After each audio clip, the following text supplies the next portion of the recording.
Well,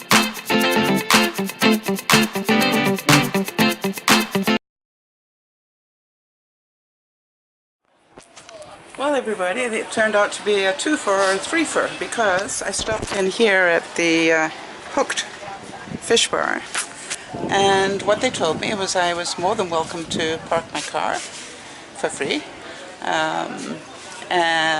Even with, I stopped here and at the takeout, and I was going to order some cotton chips because I thought that's what my kid would like, but guess what I saw on the menu? Hang on.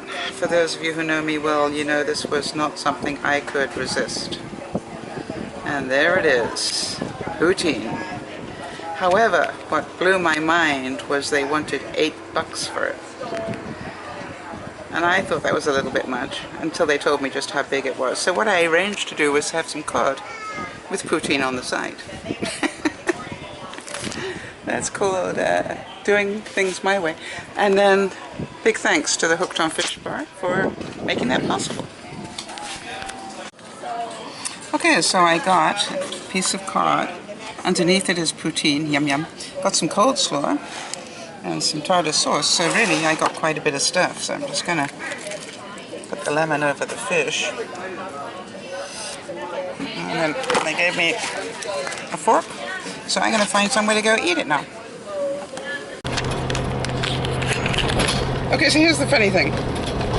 And that place where I just was so kindly looked after, apparently the reason that they were willing to let me have the parking space was because they only have that warning sign, that, you know, the $3 park, I mean the 3-hour parking thing, when it's summertime. I don't know about you, but I would say mid-August.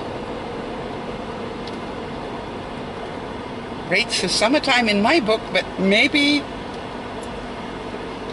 I've got something wrong here. Anyway, I was very grateful. Whatever it was, I got parking within strides of the beach area, and I know you want to know where the pictures of the beach are. Yeah, here's the thing. I got interested in eating, and I had a really nice little snack. Actually, it was a meal.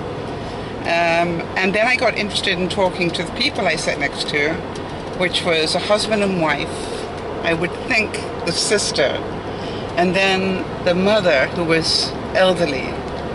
And they sat her down on the bench next to me.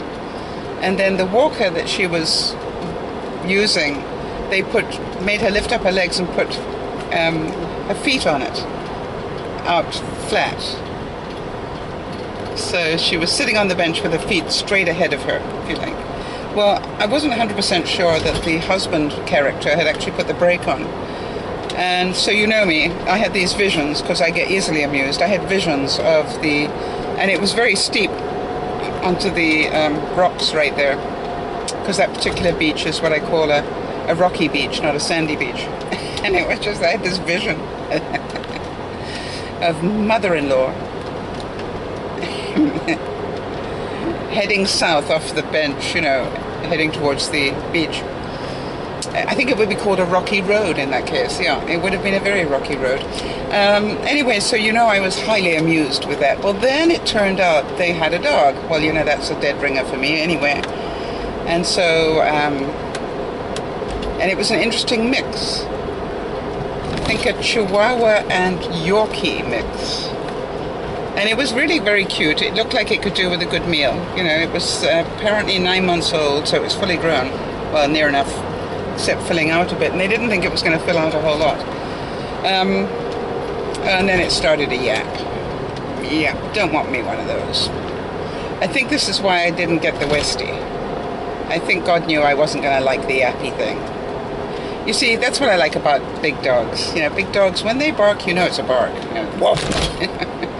And they don't need to continue for 3 hours. They just, you know, woof. Woof. And then they reckon they've scared the neighborhood off, so that's their job. They go back to sleep. So I really miss that. And I don't think a little yappy thing is really going to do it for me. And yet my logic says See, that's the problem. My brain is my problem. My logic says, yes, but if I have to downsize from where I am, you know, I would have a problem if I had a big dog. So I've got to stop thinking like that, right? And get myself a teddy bear like Lola got. Happy birthday, Lola. I know when you watch this it probably won't be your birthday anymore, but I don't care. I just want you to know I was thinking of you. And this video that I did for you, Lola, it was really quite cute. And you'll probably see it.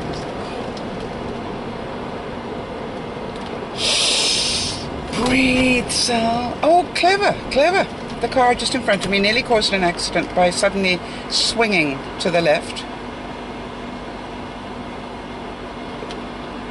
Went 100 yards and then, swinging to the right, blocking the road so I couldn't get past because it's a double line here. And then, guess what? Decided to hang a left instead. Yep, if you saw me breathe very heavily, that was why. You know there was part of me that wanted to hunt that lady down and tell her what I thought about her driving habits. But I didn't, because I'm bigger than that now. I can control my bitch from hell. Sometimes. Alright, now talking about that, I probably have indicated that somewhere along the line I've been involved with media and stuff like that. But one of the things you learn in media, you learn the jargon, the fancy words they use that only people in the business really know what they mean. And one of them is throw. Hi Jane, I'm going to throw this back to you. Well, literally that's what it means. It means, I'm passing it back. Now why they can't just say I'm passing the broadcast back to you is beyond my comprehension, but they don't. In television terms, they throw it one way and they throw it another. And sometimes we wish they threw it away, but they don't. And then the other thing they talk about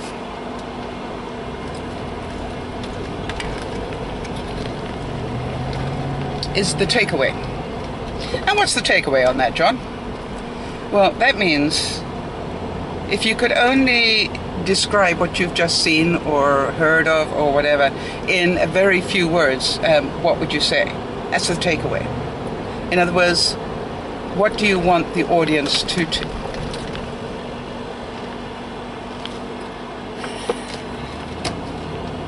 I nearly became that person, and luckily that guy had a real sense of humor. And so what was the takeaway from the whole business at the Mammogram? Well, here you go. Are you ready? Put your coffee cups down. Here comes a Dear Mama Sal wit and wisdom moment. I think my takeaway from this trip, albeit little journey that start to finish has taken me about 2 hours. My takeaway would be, in my place where they do mammograms, they used to have robes that, those incredible things that you have in hospitals where you put them on and pray nobody within 6 miles can see you. Well, they used to have those, and I guess somebody worked it out that maybe it was a total waste of the environment, in as much as, people have these robes touch their bodies for all of about 5 minutes, and then they've got to go through the whole washing process and sanitized and goodness knows what else before anybody else can use them. So somebody obviously came up with a very bright idea, which is most people come in clothed. Good point. So now what they say is go in, take off your bra and put your top back on again, which I think is very smart for 99.99999% of the people going there. But however, have you seen the blouse I'm wearing today? Had I known this was the had I known this was the new system, I obviously would not have put on a blouse that is lace in some places and totally see-through in others. Now, it wouldn't be so bad, and I hope so. I better put a rating on this one, because I got to say what I got to say. It's okay, sir. I'm quite a nice person. Anyway, what I got to tell you is it wouldn't be so bad. But when you have to take your bra off and then put your top back on again, and it's sheer, everybody gets to see just how low down your nipples really are. And at my age, they're scraping the floor, aren't they? And so it was just like, I remember the days I had perky little things. Yeah, long time ago. So anyway, my throwaway on this one is, you know, Sal, next time you go for your mammogram, wear something that you don't mind taking your bra off and walking around in. Because contrary to what they said, oh, we can't even see your skin through that. Yeah, right. Believe me.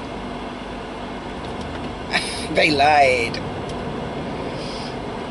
Now, I wonder if I need to edit this out or what. Now, if I edit it out, some of you would be really cross with me. Okay, so we'll just pray for an adult audience, and I'll put it for an adult audience. That's all I can do, really, isn't it? Or I'll just put this little clip on its own. Actually, this clip on YouTube is probably okay. It's the Facebook clips that I noticed that my Facebook audience can be a little bit younger. So we won't put it on Facebook. We'll put it on YouTube. It requires effort, and I know what I'll do. I'll put a warning that those that are older might want to go all the way to the end. Put down your coffee and go to the end. You'll know what that means, right? Oh, put down your coffee when you get towards the end. You all know what that's the code for. That's good. Okay, so we can do this. We like this. All right, everybody, I hope you've had a beautiful afternoon. I have, or evening, or whatever it is, wherever you are. I'm looking forward to going home. I am busy making a blankie that I've nearly finished. It has to be finished by next weekend because I've got to go to the birthday party. And I'm going to give, this one is a little bit, it's a sort of baby blanket for a 1-year-old. Comfort, what do you call it? Safety blanket. I think that's what you call it. So I just made, I didn't ever make her a baby blanket when she was born. I don't think I did. So this one is one, now that she's a bit older, she can have as a comfort thing. And they are very, very cuddly, those blankies. And it's just ideal for her as she goes from her crib probably into a bed pretty soon, in the next year or so. So I'm hoping that she'll enjoy that. I must admit, I don't know about the rest of you, but there's something about making something. I know Chloe will understand this. There's something about making something where it's a labor of love, and therefore it outvalues, in my view, something I walked into the store and picked up. But the question is, does the receiving end think that? And it definitely isn't cheaper. I can tell you that. Oh my gosh, there are all sorts of incredibly healthy people. There's a whole squad of bikers. I don't mean Hell's Angels, I mean pedal bikers. Probably see them behind me. Wow. Uphill too. And they were smiling, God forbid. How did they do that? I don't know. They obviously don't have the same problems that I do walking around. All right, peeps, I'm on my way home, so I will see you at the other side of this, and thank you so much for being there with me. And I did feel your love and support. I don't know what that was. Love and support, I wasn't a person. Love and support as I went through this. I really do appreciate you being there for me. This is Dear Mama Sal saying, keep smiling. Bye-bye for now.